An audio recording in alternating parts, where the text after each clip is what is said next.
How could it be? Joan Buccino's beautiful daughter had been diagnosed with Sanfilippo syndrome, a rare metabolism disorder that would eventually prove fatal for young Grace. Inspired by her daughter's life and spirit, Joan channeled her love for Grace and passion for teaching into creating a wellness program for kids called GRACEPLay USA. Harper's amazing Grace today, right? So, does anybody have any questions for Harper? This is GRACEPLay at work. Children learning how to take care of themselves and the world around them. I feel like I have more energy and I like to play a lot. Lots of fruits and a healthy diet. Even their teachers agree. I think Joan is definitely a superhero. Meet Joan Buccino, founder and creator of GRACEPLay USA, a program she started to help kids in neighboring schools. The GRACEPLay program fosters an environment where learning about nature, self-esteem, and healthy habits thrive. It brings attention to what really matters, and that is that we all have a responsibility to take care of ourselves, to nurture ourselves, to put ourselves first in self-care. When you're a team, it's everybody's good idea. She's really trying to tell the students and children that they can be a really big part of this earth and they really need to be heard, and by providing them with actions and strategies that they are powerful members of the community, their families, and our classroom. Joan's can-do attitude and steely resolve are thanks in part to her late daughter Grace. She taught me how to do this. She taught me how to cherish my moments. She taught me how to live in the present moment. She taught me what it means to truly be healthy, truly, from the inside. Grace suffered from an illness called Sanfilippo syndrome, a rare storage disease where the body lacks the proper enzymes to metabolize complex sugars. Everything would store in her body, and it started with her brain, and her liver was enlarged, and different things would be compromised. But it was very slow moving, so she was fine for a very long time. Joan's dedication to the children she guides is reminiscent of the care that she and Grace received in their time of need. The night I got the diagnosis, I laid in bed and I said to myself, how am I ever going to get through this, you know?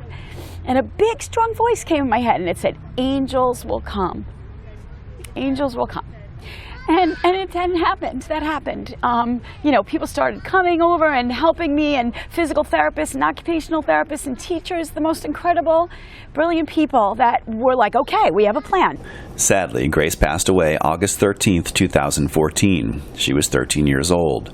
During her time of mourning, Joan found the only thing that she could hold on to that couldn't be taken away from her was nature. I took walks and I looked up at the stars and I looked at the sky, and I was so thankful for the beauty that we all have every day, for the breeze that goes on our face, for the most simple things.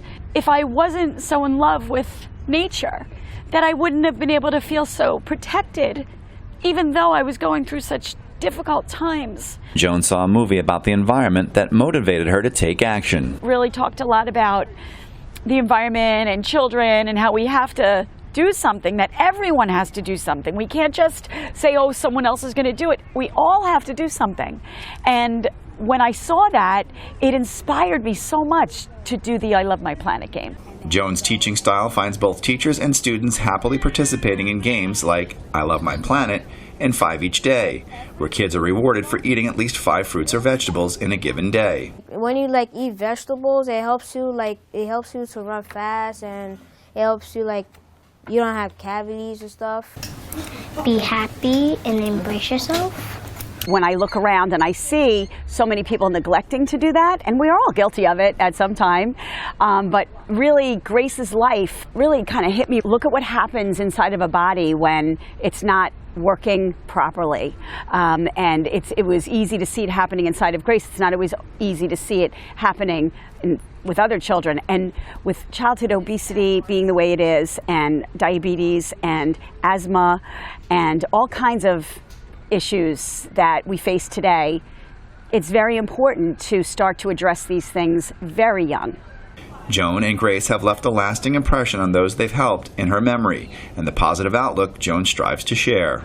We need more of this in the curriculum, more hands-on, and it really connects into what we're doing in school too. We're learning about life cycles of the butterflies. Butterflies are on our planet, and we really need to connect and create that interdisciplinary curriculum for them. You can take a very sad story and now you can turn it into something positive and something that will affect children forever now, that they will learn a lot of these skills. I want the message that my daughter left to be used to help and enhance the lives of as many children as possible. And these games are great because they're so scalable. I can do 10 children, or together as a team, we could do 10 million children. So it's really something that kind of just works itself. It goes itself. It's a tool that drives traffic and that moves people to action. And it starts with the kids. The kids drive it.